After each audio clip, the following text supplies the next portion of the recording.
All right, hey guys. So, last week we talked a little bit about close reading, and about trying to read for understanding and subtext and meaning, and get below the surface. So we're going to expand that this week, but we're going to do it with our first piece of fiction, our first piece of prose. So this is a word for fiction that is shorter than a novel. You call it prose. So we're going to do our first piece of prose.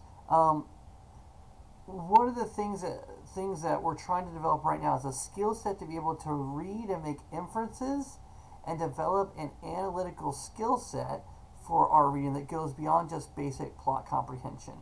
A lot of the times, whenever you ask students what a story is about, they'll give you a plot summary, right? They'll be like, well, it's about this guy who's going to go, he's going to kill this guy to kill his family, he's going to get revenge, right?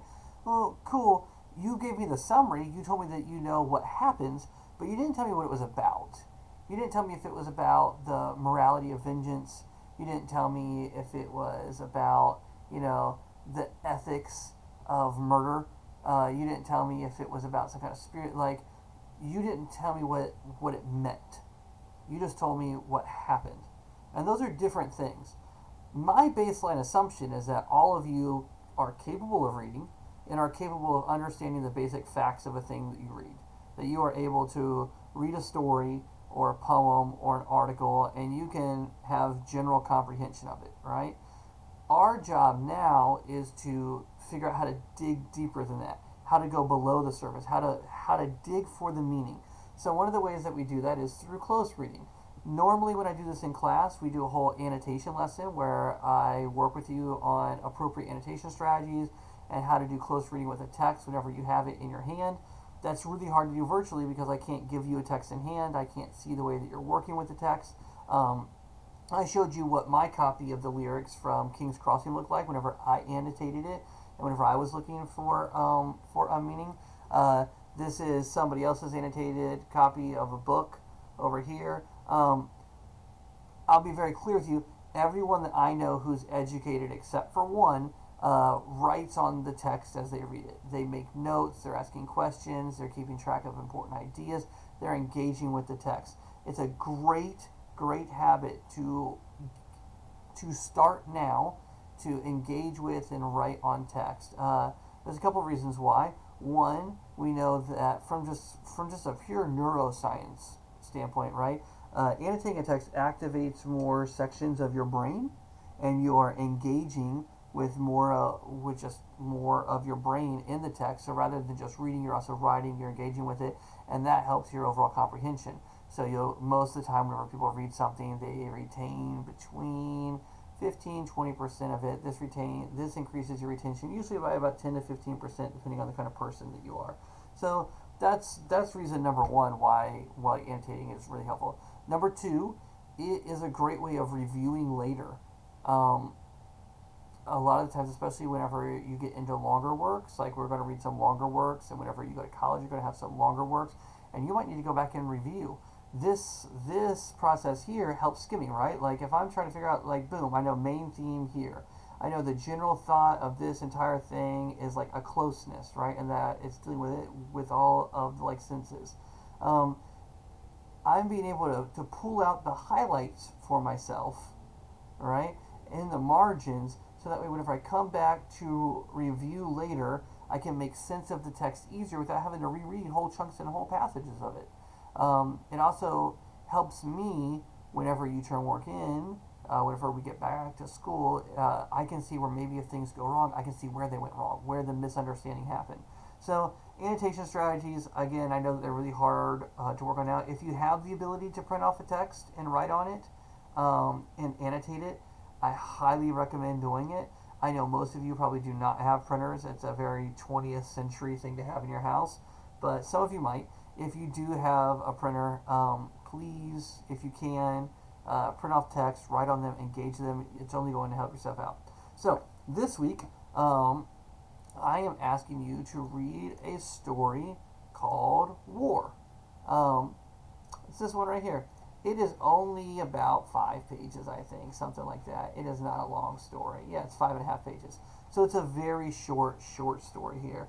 But what I want you to tell me about is I want you to tell me what the story means, what it's about.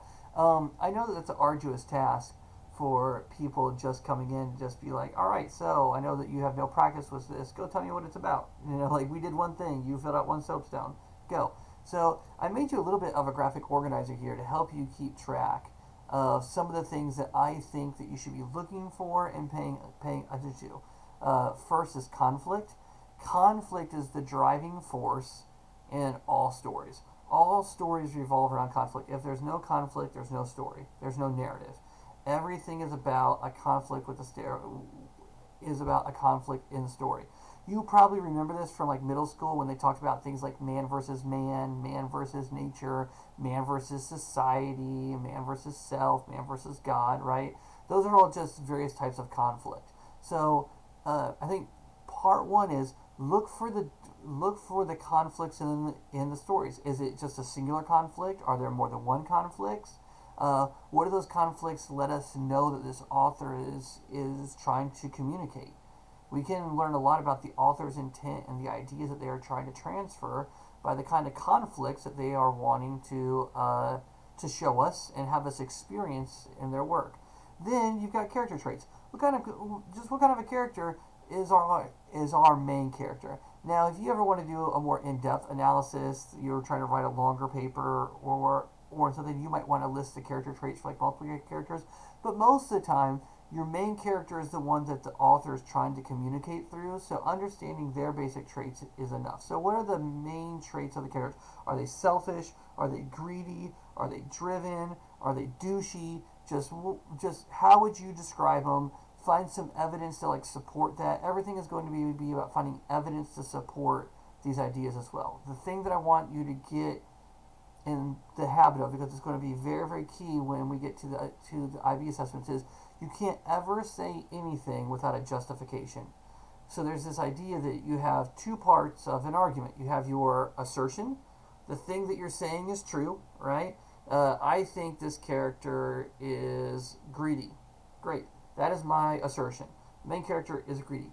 Then you need your justification. What's your evidence that is leading you to the conclusion that this character is greedy? What are you pointing out specifically that leads you to that conclusion? Plot summary. I want to be very, very clear with this plot summary box. I don't want paragraphs and paragraphs and paragraphs and paragraphs. It's a 5-page short story. You should be able to summarize the general gist of it in probably 4 or 5 sentences. If you can't summarize it in 4 or 5 sentences, think harder about it. All right? Just give me the basic summary of what happens here. Most plots you can summarize. So there's a thought experiment that we do. We'll probably do some of these in class later on. It's called a 3x3, where you try and summarize an entire story, an entire work in 3 sentences of 3 words. So like if I were going to do Cinderella, right? I might do like girl gets oppressed, seeks prince's ball, love and shoes, right? So that's 3 sentences of 3 words, and you kind of get the gist, right? That's 9 words. I can kind of get the gist. It's not super specific.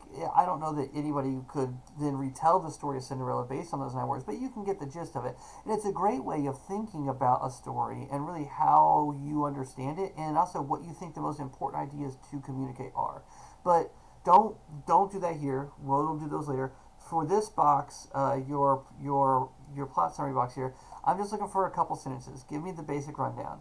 Then your analysis subtext. This is where I want you to get into the what do you think this means? And it's very possible that there might be more than one meaning. Most stories have more than one meaning. They're about more than one thing. You have some of like the fairy tales and stuff, like Little Red Riding Hood or Goldilocks and the Three Bears. They typically have a singular moral or a singular purpose, right? But more complex text and more complex stories might have multiple meanings. They might have multiple levels of like understanding. So give me the meanings and the subtext that you find here, and then this last box is just support for this analysis. how did you come to these conclusions? What in the story, well, what specific details, what specific language, what actions led you to the conclusions that you came to in this box? I'm not going to give you a lot of information about this story, and I'm not going to give you any more hints about this story right now, because later this week I'm going to go through the story with you and break it down and show you how to do a close reading analysis of this story, and then we can see how close you guys got to it. So what I'm asking you to do is I'm asking you to get this story done and get your analysis graphic organizer uploaded by Thursday, so that way Thursday we can have a live session class. Maybe not. We'll see how tomorrow works, because I think I asked you guys to be on tomorrow. In fact, I'm like 99% sure I am. Let me double check that real quick. Courses. Yeah, I've asked you guys to meet tomorrow from 1 to 2. We'll see what attendance for that looks like. If attendance is really bad whenever we meet tomorrow, then maybe I won't do a live session. Maybe I'll just do a video breakdown of it while I pursue what's going on with our attendance and our just engagement overall. But anyways, try to have it done by Thursday, please, and then have your response uploaded, so that way I can go through it with you guys and we can look at what close reading analysis looks like. Right now, we're still very much in the skills development phase here, all right? I'm trying to give you the toolkit that you'll need for the rest of the course content once we get there. I can't just give you a peer-reviewed journal or really long, complex work like Kindred or something like that without giving you a toolkit to help you navigate those works first. So we're trying to develop a toolkit right now, a way of thinking, a way of approaching text that allows us to kind of make meaningful connections and really think appropriately about a text. So anyways, that's your assignment. Please have it done by Thursday. Hopefully I'll see you guys tomorrow afternoon in literally about 12 hours. It's 1:12 a.m. or it's 1:20 a.m. now. So hopefully I'll see you guys in about 12 hours. Have a great one. Bye.